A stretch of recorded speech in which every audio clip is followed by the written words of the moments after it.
I am reading The Lion, the Witch, and the Wardrobe by C.S. Lewis. We will begin with chapter 1. Lucy looks into a wardrobe.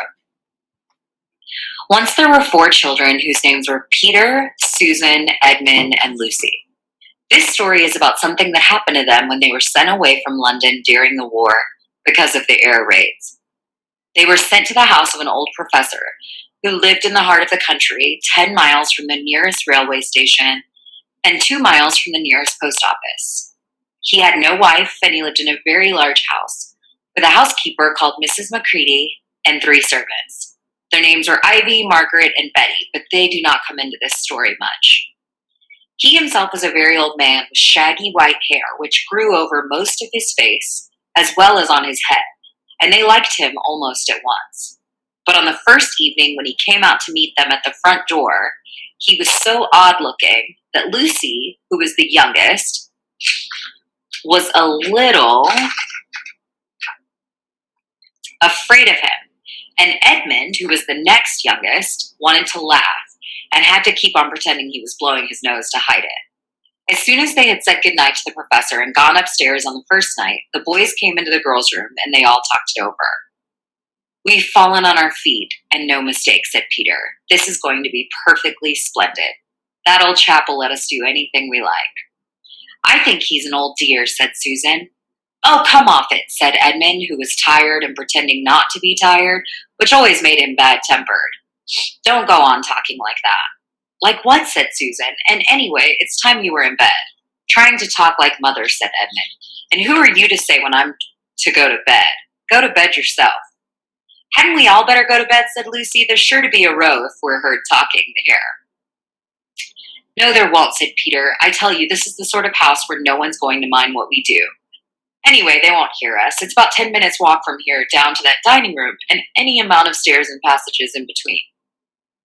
"What's that noise?" said Lucy suddenly. It was a far larger house than she had ever been in before, and the thought of all those long passages and rows of doors leading into empty rooms was beginning to make her feel a little creepy. "It's only a bird, silly," said Edmund. "It's an owl," said Peter. "This is going to be a wonderful place for birds. I shall go to bed now. I say, let's go and explore tomorrow. You might find anything in a place like this. Did you see those mountains as we came along, and the woods? There might be eagles. There might be stags.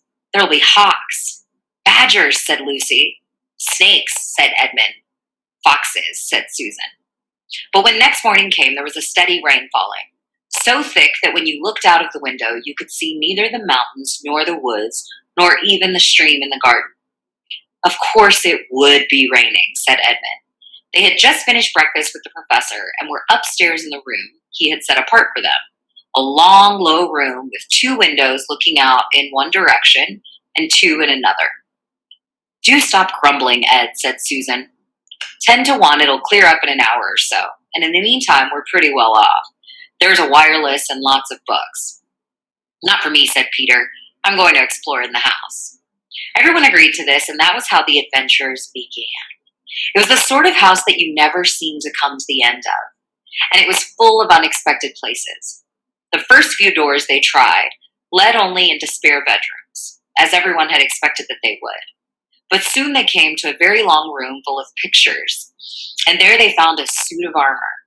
And after that was a room all hung with green, with a harp in one corner. And then came 3 steps down and 5 steps up, and then a kind of little upstairs hall, and a door that led out into a balcony, and then a whole series of rooms that led into each other and were lined with books. Most of them very old books, and some bigger than a Bible in a church. And shortly after that, they looked into a room that was quite empty, except for one big wardrobe, the sort that has a looking glass in the door. There was nothing else in the room at all except a dead blue bottle on the windowsill. "Nothing there," said Peter, and they all trooped out again, all except Lucy. She stayed behind because she thought it would be worthwhile trying the door of the wardrobe, even though she felt almost sure that it would be locked. To her surprise, it opened quite easily, and 2 mothballs dropped out. This is what they mean when they say a wardrobe. It's like a cabinet for clothes. Looking into the inside, she saw several coats hanging up, mostly long fur coats. There was nothing Lucy liked so much as the smell and feel of fur. She immediately stepped into the wardrobe and got in among the coats and rubbed her face against them, leaving the door open, of course, because she knew that it is very foolish to shut oneself into any wardrobe. Soon she went further in and found that there was a second row of coats hanging up behind the first one. It was almost quite dark in there, and she kept her arms stretched out in front of her so as not to bump her face into the back of the wardrobe. She took a step further in, then 2 or 3 steps, always expecting to feel woodwork against the tips of her fingers. But she could not feel it. This must be a simply enormous wardrobe, thought Lucy, going still further in and pushing the soft folds of the coats aside to make room for her. Then she noticed that there was something crunching under her feet. I wonder, is that more mothballs? She thought, stooping down to feel it with her hands. But instead of feeling the hard, smooth wood of the floor of the wardrobe, she felt something soft and powdery and extremely cold. This is very odd, she said, and went on a step or 2 further. Next moment, she found that what was rubbing against her face and hands was no longer soft fur, but something hard and rough and even prickly. Why, it is just like branches of trees, exclaimed Lucy.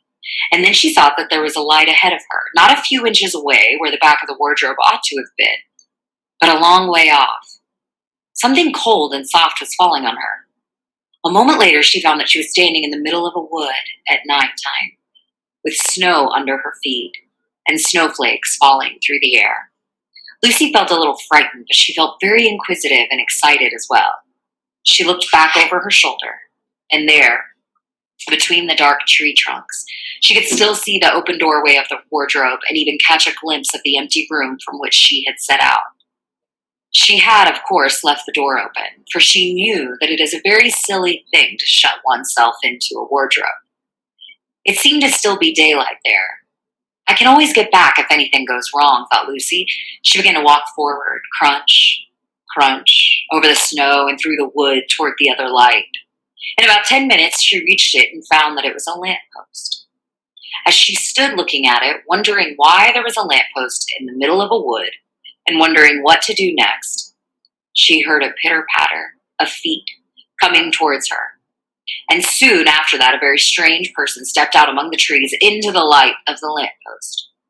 He was only a little taller than Lucy herself, and he carried over his head an umbrella white with snow. From the waist upwards, he was like a man, but his legs were shaped like a goat's.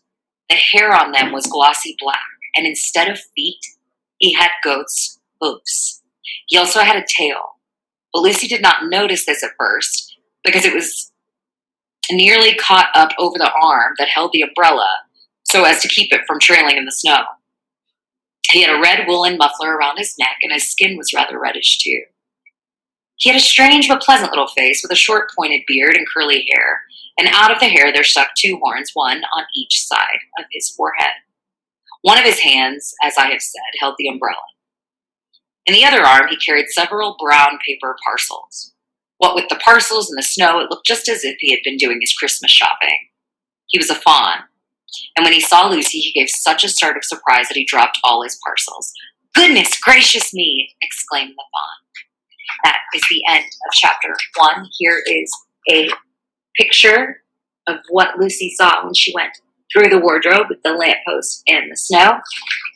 See you soon for another chapter.